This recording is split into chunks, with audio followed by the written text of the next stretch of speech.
कई सारी चीज़ों के ऊपर इस वीडियो के अंदर बात करने वाले हैं। सबसे पहले तो बात करेंगे ग्रो के बारे में ही।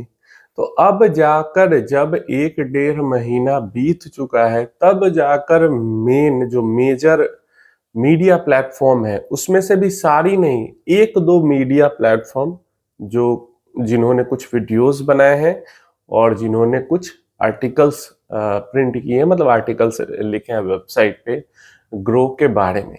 कि ग्रो के अंदर आप डीमैट फॉर्म में भी म्यूचुअल फंड के अंदर इन्वेस्टमेंट कर सकते हैं। मैंने 1 डेढ़ महीने पहले इस इशू को उठाया था और अब जाके जो हमारा मेन मीडिया नेटवर्क है उसमें से कुछ 1-2 मीडिया वाले इसकी बात कर रहे हैं। अब देखिए, मुझे इससे कोई प्रॉब्लम नहीं है कि ग्रो ने मतलब ग्रो डीमैट फॉर्म में म्यूचुअल फंड को इन्वेस्टमेंट करवा रही है। मैं तो खुद अपना म्यूचुअल फंड इन्वेस्टमेंट करता हूँ, वो डीमैट फॉर्म में ज़ीरोधा कॉइन जो है वो स्टोर करवाता है। लेकिन दिक्कत मुझे इससे है जो ग्रो का तरीका था। एक ईमेल कर देना इन्वेस्टर को कि आपको ऑप्ट आउट करना है तो कर लीजिए। भाई, कितने इन्वेस्टर हैं जो फालतू की 50 तरीके की जो ईमेल्स आते रहते हैं, न्यूज़लेटर्स वगैरह आते रहते हैं, उसको देखते हैं। भाई, कोई अपना जो सीडीएसएल का स्टेटमेंट वगैरह आता है वही चेक कर ले, वही बड़ी बात है। वो भी लोग चेक नहीं करते हैं। और फालतू के अब प्रमोशनल ईमेल आ रहा है, न्यूज़लेटर आ रहा है, क्या आ रहा है, ये सब तो कोई वैसे भी चेक नहीं करता। तो मतलब एक तरीके से इन्वेस्टर को बिना बताए हुए, क्योंकि जो उनका नोटिफिकेशन का तरीका था, जो बताने का तरीका था, उससे यही फील होता है कि वो बताना चाह नहीं रहे थे। और पीठ पीछे इन्वेस्टमेंट को डीमैट में शिफ्ट कर देना, मतलब नया इन्वेस्टमेंट जो भी जाएगा डीमैट में जाएगा। और इन्वेस्टर को ये मौका नहीं देना, ये ऑप्शन नहीं देना कि पहले से आपकी चल रही है स्टेटमेंट ऑफ अकाउंट में, आप अगर चाहो तो डीमैट में होल्ड करो, नहीं चाहो तो मत होल्ड करो। ग्रो को ऐसा करना चाहिए, लेकिन ग्रो ने किया इसका उल्टा कि पहले से आपका स्टेटमेंट ऑफ अकाउंट में चल रहा है, अब हम इन्वेस्टमेंट डीमैट फॉर्म में स्टोर करेंगे। अगर आपको स्टेटमेंट ऑफ अकाउंट में करना है तो आप कर सकते हो अलग से ऑप्ट आउट करके। तो ग्रो ने जो किया, मतलब ग्रो को जो करना चाहिए था एथिकली, उसका उल्टा उन्होंने किया। एंड बस यही चीज मुझे पसंद नहीं है कि सामने से सब कुछ बताकर समझाकर एक लंबा, ग्रो के अपने 50 तरीके के चैनल से यूट्यूब पे, अपने चैनल पे ही एक यूट्यूब वीडियो बना के लोगों को अपडेट कर देते। अपने एप्लीकेशन के ऊपर ही एक बड़ा सा पोस्टर, जब भी हम ग्रो ऐप ओपन करें, बड़ा सा पोस्टर बना के, मतलब ये सब करने से पहले, ये तो शिफ्टिंग के बाद की बात है ना, करने से पहले एक बड़ा सा पोस्टर एप्लीकेशन के ऊपर जब भी ओपन करते, जैसे सेबी का आता है कि ट्रेडर लॉस करते हैं, वैसा कुछ पोस्टर वो भी दिखाते कि हाँ हम डीमैट में करने वाले हैं। तो ये सब जरिया ना चुन के एक ईमेल छोटा सा भेज के उसके अंदर एक छोटा सा ऑप्ट आउट का बटन, मतलब वही चीज है कि ये लोग चाह रहे थे कि सब लोग डीमैट में शिफ्ट हो जाए। कोई दिक्कत नहीं है मुझे डीमैट में शिफ्ट होने से, और बेहतर ही है, और ज्यादा डीमैट फॉर्म को ज्यादा सिक्योर फॉर्म माना जाता है। लेकिन जो ये तरीका है वो सही नहीं है। बस इतनी सी मुझे दिक्कत थी। और अब जाके मेन मीडिया नेटवर्क में ये बातें, ये चीजें आ रही हैं। चलिए, दूसरी जो हम बात करने वाले हैं, वो बात करने वाले हैं जियो ब्लैक रॉक के बारे में।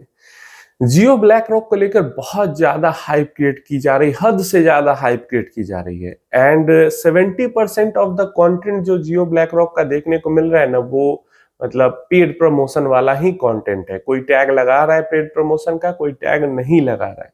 क्लियर है? जो आपको एक्चुअल में मीडिया के यूट्यूब चैनल पे भी जो वीडियो दिखती है या आर्टिकल दिखता है ना, वो भी ज्यादातर जियो ब्लैक रॉक की पेड ही हो रही है, पीआर का ही सब कुछ कराया जा रहा है। बहुत ज्यादा हेवी हाइप क्रिएट करने की जियो ब्लैक रॉक की कोशिश की जा रही है। इसके अलावा अलादीन, इसके अलावा एक ही एप्लीकेशन जहां से म्यूचुअल फंड का काम करो, मतलब सारे तरीके का स्टॉक मार्केट का काम करो, इसके अलावा 1 रुपए की एसआईपी, ये जितनी भी चीजें की जा रही हैं, एक म्यूचुअल फंड इन्वेस्टर को इन सब में से किसी भी चीज की जरूरत नहीं है। एक म्यूचुअल फंड इन्वेस्टर को जरूरत है ज्यादा से ज्यादा रिटर्न की, बस। इसके अलावा किसी चीज की जरूरत नहीं है। और जितनी वो ये जो हाइप क्रिएट की जा रही है, या फिर जिस तरीके का सिचुएशन बनाया जा रहा है, मुझे तो अब ऐसा लग रहा है कि जियो ब्लैक रॉक भी एक एवरेज म्यूचुअल फंड बन के न रह जाए। हाँ, आदित्य बिरला की तरह उसका हो सकता है डिस्ट्रीब्यूटर नेटवर्क बहुत तगड़ा हो जाए, क्योंकि अंबानी जी का पहले से भी डिस्ट्रीब्यूटर नेटवर्क बहुत तगड़ा है, और मतलब वो कर ले, मतलब सक्सेसफुल कंपनी बन जाए। पैसा वो लोग प्रॉफिट अच्छा खासा कमा ले, पैसा तो अच्छा खासा आदित्य बिरला म्यूचुअल फंड भी कमा रही है, बट वो इन्वेस्टर को कितना रिटर्न बना के दे रही है। तो वही चीज है कि एक एवरेज रिटर्न के मामले में भाई इन्वेस्टमेंट एयूएम के मामले में बहुत बड़ी कंपनी हो सकता है बन जाए, लेकिन रिटर्न के मामले में एक एवरेज या कहीं एक बिलो एवरेज कंपनी बन के न रह जाए। अब मुझे इस बात का वहां पे संदेह लग रहा है, क्योंकि अगर ऐसा कुछ रहता ना तगड़ा स्ट्रेटजी इनके पास, तो ये हाइप क्रिएट करने से ज्यादा जल्दी जल्दी म्यूचुअल फंड लॉन्च करके और तगड़ा रिटर्न देने पे ध्यान देते, और तगड़ा रिटर्न अगर तगड़ा रिटर्न म्यूचुअल फंड दे तो 1 से 2 साल में, आज का इतना डायनेमिक मार्केट हो चुका है, 1 से 2 साल में उनका एयूएम कई गुना बढ़ जाएगा। और नाम तो जियो का है ही पीछे से, जियो ब्लैक रॉक का। क्वांट जिसका कोई नाम नहीं था म्यूचुअल फंड इंडस्ट्री में, उसने इस चीज को प्रूव करके दिखाया कि अगर आप रिटर्न दोगे तो एयूएम आपके पीछे पीछे भागता हुआ आएगा, इन्वेस्टर आपके पीछे पीछे भागते हुए आएंगे। तो क्वांट ने तो ऐसा कुछ हाइप क्रिएट किया नहीं था, उसने बस रिटर्न दिए अच्छे। मोतीलाल ने अच्छे रिटर्न दिए, ठीक है फंड पुरानी है, बट जैसे ही कोई फंड हाउस रिटर्न देना स्टार्ट करती है तगड़ा, उसका ऑटोमेटिक हाइप बहुत ज्यादा क्रिएट हो जाता है और इन्वेस्टर पीछे पीछे भागने लगते हैं।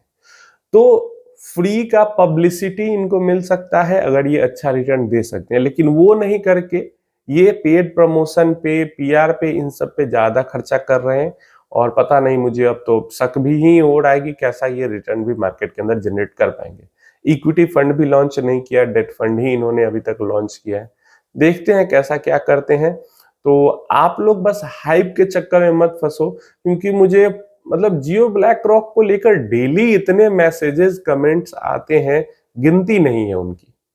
मतलब इतने, कभी मोतीलाल के बारे में, पराग पारी के बारे में, क्वांट के बारे में, एसबीआई के बारे में क्वेश्चंस नहीं आए, या फिर और भी बहुत तरीके की एमसी लॉन्च हुई है, जितने जियो ब्लैक रॉक के बारे में क्वेश्चन आ रहे हैं, और सिर्फ हाइप के कारण। तो आपको इस हाइप से बचना है। अगर आप हाइप से नहीं बचोगे तो बस वही चीज है, पैसा डालो और परेशान रहो। तो हाइप से बचे, एएमसी को अपने आप को प्रूव करने दे। बहुत ही मुश्किल लग रहा है कि वो रिटर्न के मामले में प्रूव कर पाएगी। तीसरा, एक क्वेश्चन किया हमारे व्यूअर ने, क्या हमारी सैलरी आ चुकी है तो क्या हम इन्वेस्ट कर दें या थोड़ा वेट करें? तो देखिए, आप चाहो तो इन्वेस्ट कर दो, चाहो तो वेट करो, ये टोटली आप पे डिपेंड करता है। मैं अपनी अगर पर्सनली बात करूं तो मैं बहुत ज्यादा मार्केट को टाइम करने की कोशिश नहीं करता हूं। मेरे पास लमसम भी जैसे जैसे पैसा आता जाता है मैं डालता रहता हूं, और जो एसआईपी जो सेट है वो तो सेट ही है, उसके साथ तो कोई छेड़छाड़ करनी ही नहीं है। क्योंकि मुझे पता है कि अगर मान लो मैं स्मॉल मिड में 17-18% भी रिटर्न अगर जनरेट कर लेता हूं, वॉरेन बफे ने, इतने सबसे बड़े इन्वेस्टर हैं, इतने स्मार्ट इन्वेस्टर हैं, उन्होंने अपने लाइफ टाइम में 20% जनरेट किया है। तो इसलिए मैं कह रहा हूँ कि बहुत ज्यादा टाइम भी करके, और वॉरेन बफे कहते हैं कि टाइम नहीं करना चाहिए, लेकिन वो खुद भी बहुत मार्केट को टाइम करने की कोशिश करते हैं।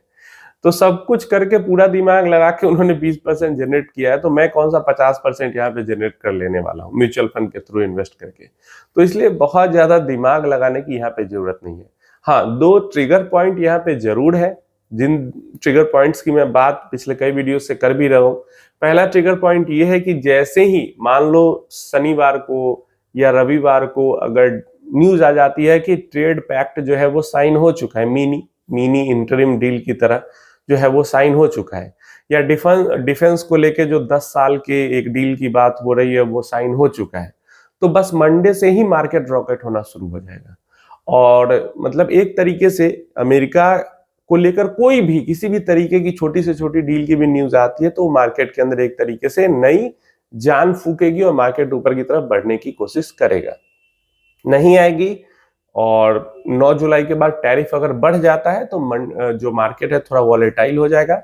और उसके बाद जो नया ट्रिगर पॉइंट हमारे पास आएगा, जैसे जैसे कंपनीज के रिजल्ट्स अच्छे या बुरे आते जाएंगे, वैसे वैसे स्टॉक मार्केट अपना चाल वहां पे दिखाएगा।